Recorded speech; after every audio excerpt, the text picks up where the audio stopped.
आज Doubtnut app download करें। Doubtnut पर अपने सभी गणित, रसायन विज्ञान, भौतिक विज्ञान और जीव विज्ञान के डाउट्स का करो सफाया।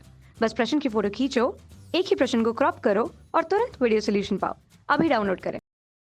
दोस्तों, हमको प्रश्न में पूछा गया है कि प्रतिरोधों का श्रेणी क्रम संयोजन क्या है। श्रेणीबद्ध संयोजन के तुल्य प्रतिरोध का व्यंजक प्राप्त कीजिए।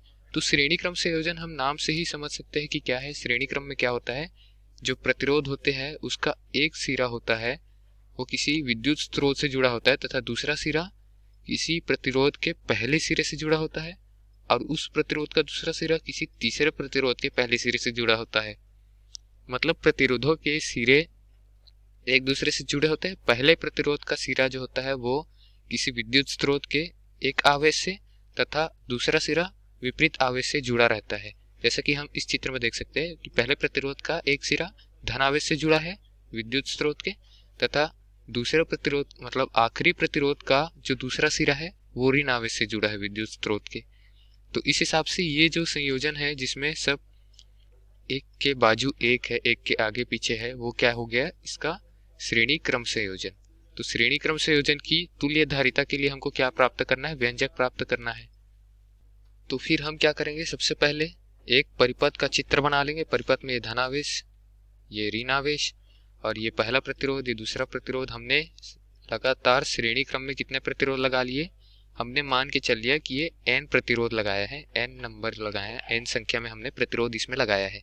और प्रतिरोधों का संयोजन जो है हमने श्रेणी क्रम में किया है। तो प्रतिरोध, पहले प्रतिरोध के एक सिरे से दूसरे प्रतिरोध मतलब आखिरी प्रतिरोध के दूसरे सिरे के बीच का विभवांतर क्या होगा, जो हमने विद्युत स्रोत से उसमें विभवांतर संलग्न किया है उतना।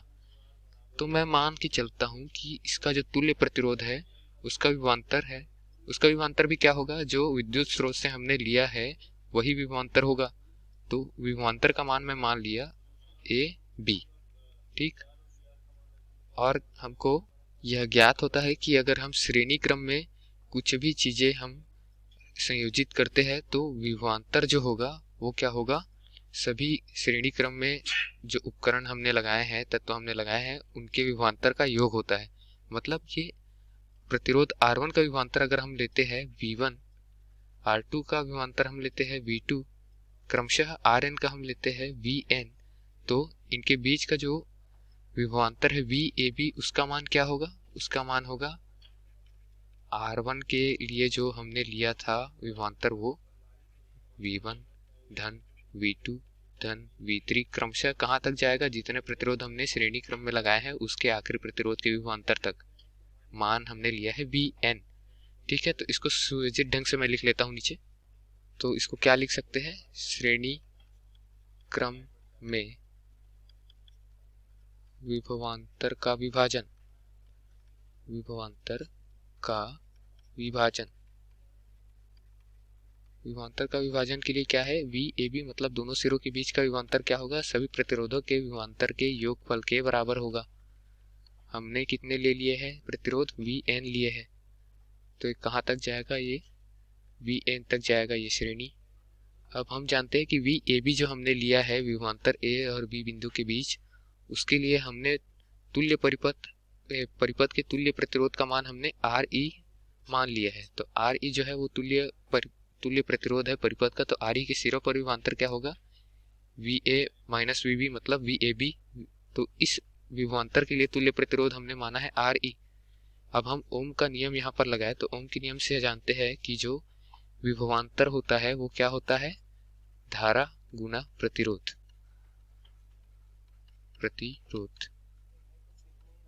अब यहाँ पर आया है जो धारा, उसकी बात हम कर लेते हैं। धारा क्या होती है, किसी विद्युत परिपथ से होकर जाने वाली आवेश को हम धारा कहते हैं। तो इस पे जो धारा है वो क्या है, इस प्रतिरोध से होकर जाएगी। I अगर धारा बह रही है, इस परिपथ में बहने वाली धारा का मान I है, हमने माना है, तो क्या होगा, वो I धारा इस R1 से भी जाएगी, इस R2 से भी जाएगी और क्रमशः इस Rn से भी जाएगी। मतलब सभी प्रतिरोधों के बीच से होकर जाएगी। तो धारा का मान यहाँ पर क्या रहेगा, उभयनिष्ठ।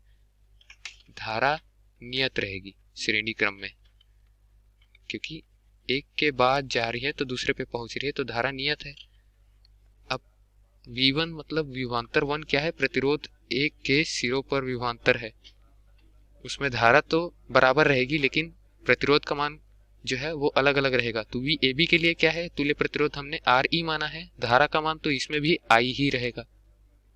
तो वी ए बी की जगह मैं क्या लिख सकता हूँ यहाँ पर इस समीकरण में, वी ए बी की जगह मैं क्या लिखूंगा इसमें, आर ई जो तुल्य प्रतिरोध है वो, गुना धारा क्या निकल रहा है इससे, आई।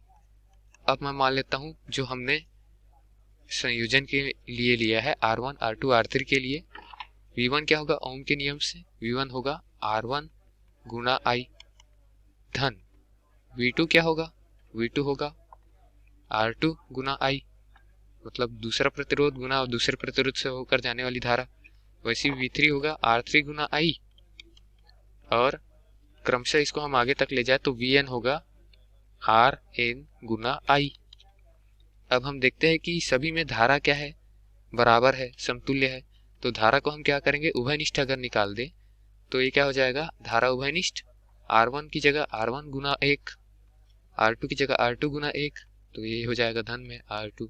ऐसे यहाँ धन R3, धन कहाँ तक जाएगा ये, Rn गुना I है तो Rn गुना 1 हो जाएगा, I निकल गया तो इसको Rn लिखेंगे। ठीक, यहाँ क्या था, Re गुना I था। अब दोनों पक्षों में I है तो I को मैं हटा सकता हूँ दोनों पक्षों से। I को मैंने हटा दिया तो Re जो तुल्य प्रतिरोध है उसका मान क्या आया, R1 धन R2 धन R3, और कहाँ तक जाएगा ये, Rn तक। तो उपरोक्त समीकरण को देखकर हम क्या पता लगा सकते हैं ये कि जो तुल्य प्रतिरोध होता है Re, तो तुल्य प्रतिरोध क्या होता है, सभी प्रतिरोधों के योग के बराबर होता है। किसमें, श्रेणी क्रम संयोजन में। मैं लिख देता हूँ कौन सा संयोजन है ये, श्रेणी क्रम संयोजन।